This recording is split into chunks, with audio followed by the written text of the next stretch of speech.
नमस्कार. असं का होतं की आपलं संघर्ष जीवनाचा कधी संपतच नाही?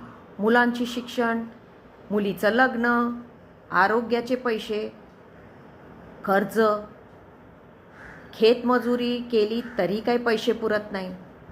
आपले संघर्ष कधी संपत नाही आणि पुढचीही पिढी त्यांच्यासाठी पण आपल्याला काही सोडण्यासारखं काही नाहीच आहे. आता ह्या संघर्ष तुम्ही बघा, न्यूयॉर्कमध्ये परवा काय झालं. झोहरान ममदानी हिंदुस्थानी निवडून आला. का आला? तिथेही हेच संघर्ष लोकांचा आहे. खाई प्यायची मारामारी, महागातलं पेट्रोल. तिथे एक फार मोठी वसाहत तर रईस लोकांची आहे. सगळे रईस लोक न्यूयॉर्कमध्ये टॅक्स देत नाही. हिंदुस्थानसारखंच आहे. रईस लोक कुठेही टॅक्स देत नाही. तिथेही मोठे फ्लायओव्हर, मोठ्या मोठ्या स्कायक्रेपर, मोठे फ्लॅट, सगळं मजा चालली आहे. रईसांची मजा जसे मुंबईला चालली आहे किंवा नागपूरला चालली आहे तशीच तिथेही चालली आहे. ते कधी टॅक्स भरत नाही. त्यांच्यासाठी सगळं कर्ज माफ असतो. त्यांची मजा कधीही संपत नाही.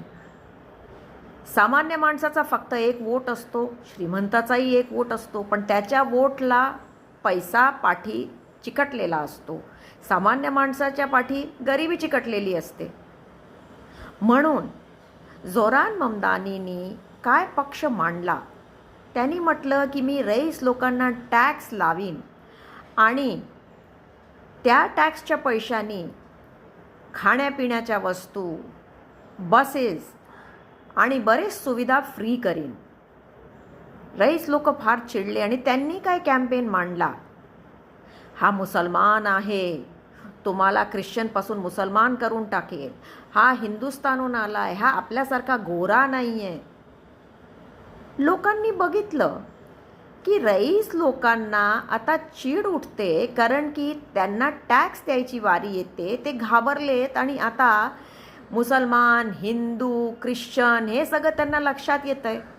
पण एकदाही कोणी हा पक्ष नाही मांडला की तुमची महागाई आम्ही कमी करू, आमच्याकडे काही उत्तर आहे ह्याच्यासाठी, आम्ही तुम्हाला मदत करू. एकही रईस माणसांनी हे पक्ष मांडला नाही. लोकांनी हा गेम बघितला. लोकांनी भरभरून झोहरान ममदानीला वोट दिला. जे लोकांनी वोट दिलाय आजपर्यंत तसा वोट